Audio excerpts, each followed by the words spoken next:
Mga lods, magandang araw sa inyo. So, meron pala akong pinost na picture noong nakaraan. John Stockton. Tapos sinasabi ko na sobrang galing ni John Stockton na even mas magaling pa siya kay Chris Paul, kay Steve Nash, Jason Kidd. Alam ko maraming hindi maniniwala sa inyo. Unang-una dahil sa yung pormahan ni John Stockton. Di ba? Parang office boy lang, di ba? Na clean cut lang, di ba? Na mukhang mabait, di ba? Pero lods, the reason why gusto kong ma-appreciate nyo kung gano'n siya kagaling. Kahit hindi na kayo maniwalang mas magaling siya doon sa mga nabanggit ko. But just to appreciate, marami kayong matututunan. The more na dinidinay nyo na wala, hindi na magaling yan, ganito yan, dati ganyan. The more na wala kang matututunan. Pero pag na-appreciate mo siya, sobrang galing pala niya. So ganito lods, meron akong video na hinanda rito. I-breakdown natin ng konting-konting breakdown lang, papakita ko lang sa inyo. Ang bumabantay sa kanya is rookie Gilbert Arenas. Tapos si John Stockton is 40 years old na nun. So, medyo maganda kasi yung video na yun kasi yung Gilbert Arenas kasi modern day ano na yan basketball player na yan Diyan, may imagine nyo na yung matandang John Stockton, kinakain ng buhay si Gilbert Arenas. So, ibig sabihin, hindi biro yung all-time assist and all-time steal ni John Stockton. And yung sinasabi ko sa inyo na mas magaling pa siya kay Chris Paul, kay Steve Nash, and even kay Jason Kidd. Actually, totoo yun Paninindigan ko yung sinasabi ko na yun. Ang mas magaling lang sa kanya is si Magic Johnson. Sa pagiging point guard talaga, yung traditional point guard So, eto, Lods, panonoorin natin yung video niya pagkatapos. Medyo may konting breakdown lang, okay? So, eto si Stockton, okay? So, ball handling muna to, ball handling. Ball handling, okay, yan. Sasabihin nyo, ano klaseng ball handling yan, Lods? Okay. Ang ball handling kasi na alam natin is nagdi-dribble, kung ano-ano, ganyan, yan. Yun ang ball handling. Hindi yun ang ball handling. Ang ball handling, Lods, yung dribbling pala is only a part of ball handling. Yung passing is also a ball handling. So ngayon, kunwari, nagdi-dribble ka, may nalibre. Dahil sa dribble mo, hindi mo kagad naipasa. Ibig sabihin, hindi maganda ang handles mo. Bakit? Magaling ka lang mag-dribble. Ngayon, kung magaling ka mag-dribble, bigla meron ka nakitang libre at naibigay mo kagad yun at that moment, ibig sabihin maganda ang handles mo. Kasi, ang totoong ball handling is you can maneuver the ball anytime na kailangan mo siyang i-maneuver. So, dito, kitang-kita rito na simple lang yung dribble ni John Stockton. Sige, simple lang. Bigla may nalibre, biglang binigay niya yung bola. Diba? Yung ball handling niya, malupit. So, goaltending yan, counted yan, okay? So, ikaw ba kaya mo yun? Nag-dribble ka, bigla may nakita kang libre. Mapapasa mo ng accurate. Madalas, may nata-turnover. Minsan, mali yung pasa. Napapasa sa paa. Siya, accurate. Ball handling. So, dito naman, defense side, defense. Defense. So, may pumoposte. Biglang, nagulat siya. Agaw yung bola. Ano nga natin yung live speed nga natin. Poste, agaw yung bola. Kakainis, no? Tapos dito, nakaligtas. Sipin mo akala mo nakaligtas ka na rito. So, pinikap mo yung bola dahil natakot ka. Papapasa mo dun, agaw. Na-steal niya yung bola. Pagkatapos, siya rin na nag-start ng break. Okay? So, foul. 2 free throws. Diba? So, another defense. Kaya niyang tumanggap ng bangga and great hands. Agaw na naman yung bola. Nakakainis, no? Diba? Eto, hustle. Diba? 40 years old. Lumapag ang bola. Nakipagkuha na ng bola. Tapos, mabilis din siya tumakbo. Okay? Easy 2 points.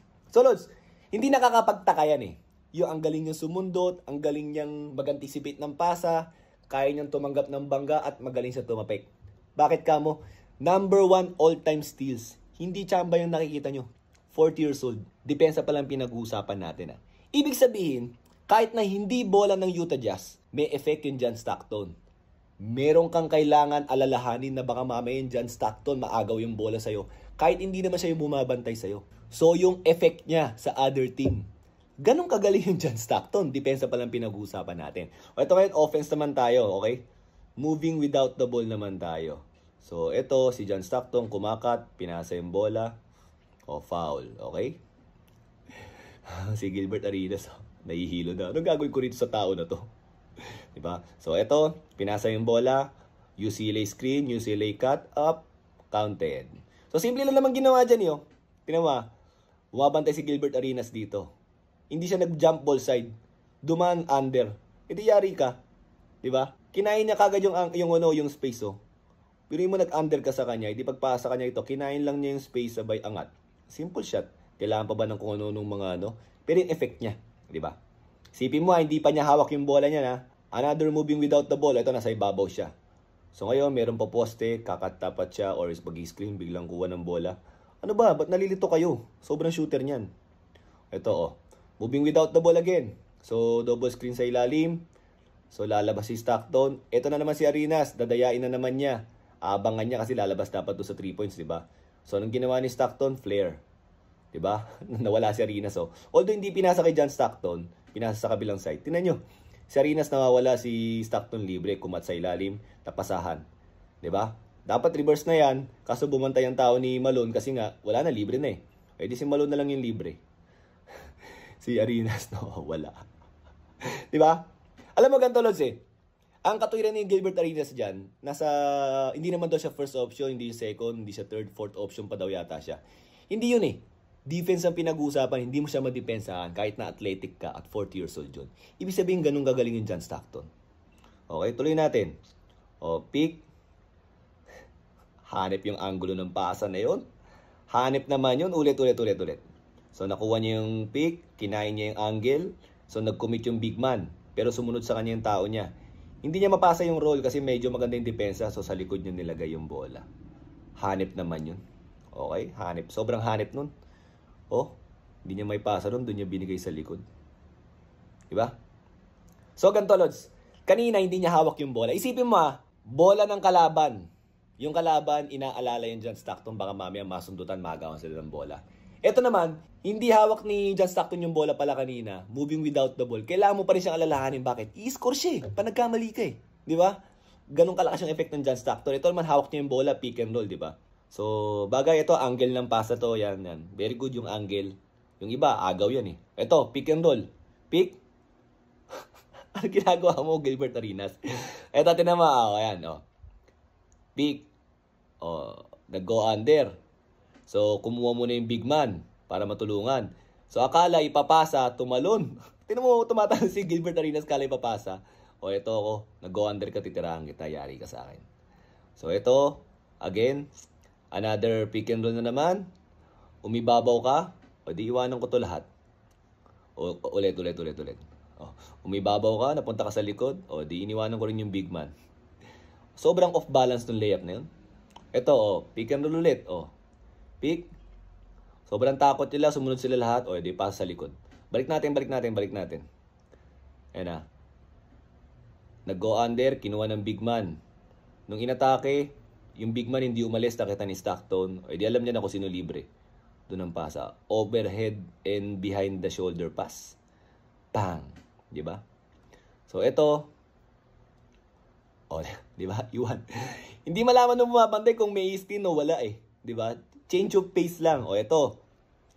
Dadali niya sa ilalim para maganda yung angulo ng screen. Mag-go under ka, huwag kang makulit. Titirahan ka kagad. CP3, di ba? Ito, kunwari drive pero kumuha na ng magandang angulo, screen ulit, mag-under ka ulit, titirahan kita ulit, huwag kang makulit, Gilbert Arenas. 40 years old, bumabantay sa kanya, athletic na rookie. Ito, inatake, foul, di ba? Hindi nila malaman paano babantayan, free throw. Sa laro na to, Lods, 12 out of 12 yung John Stockton. So, 40 years old against rookie athletic na Gilbert Arenas. So, pasimple lang natin, Lods. Hindi niya hawak yung bola, kailangan mo siyang alalahanin. Dahil pag nalibre, kukuha ng bola, makakashoot. Ngayon, pag nalibre siya, may ibang humilp, may ibang malilibre, magaling mamasa. Effect niya yun, hindi pa niya hawak yung bola. Ngayon, pagka bola naman ng kalaban, kailangan ingatan mo yung bola. Anytime magulat ka, biglang may susundot.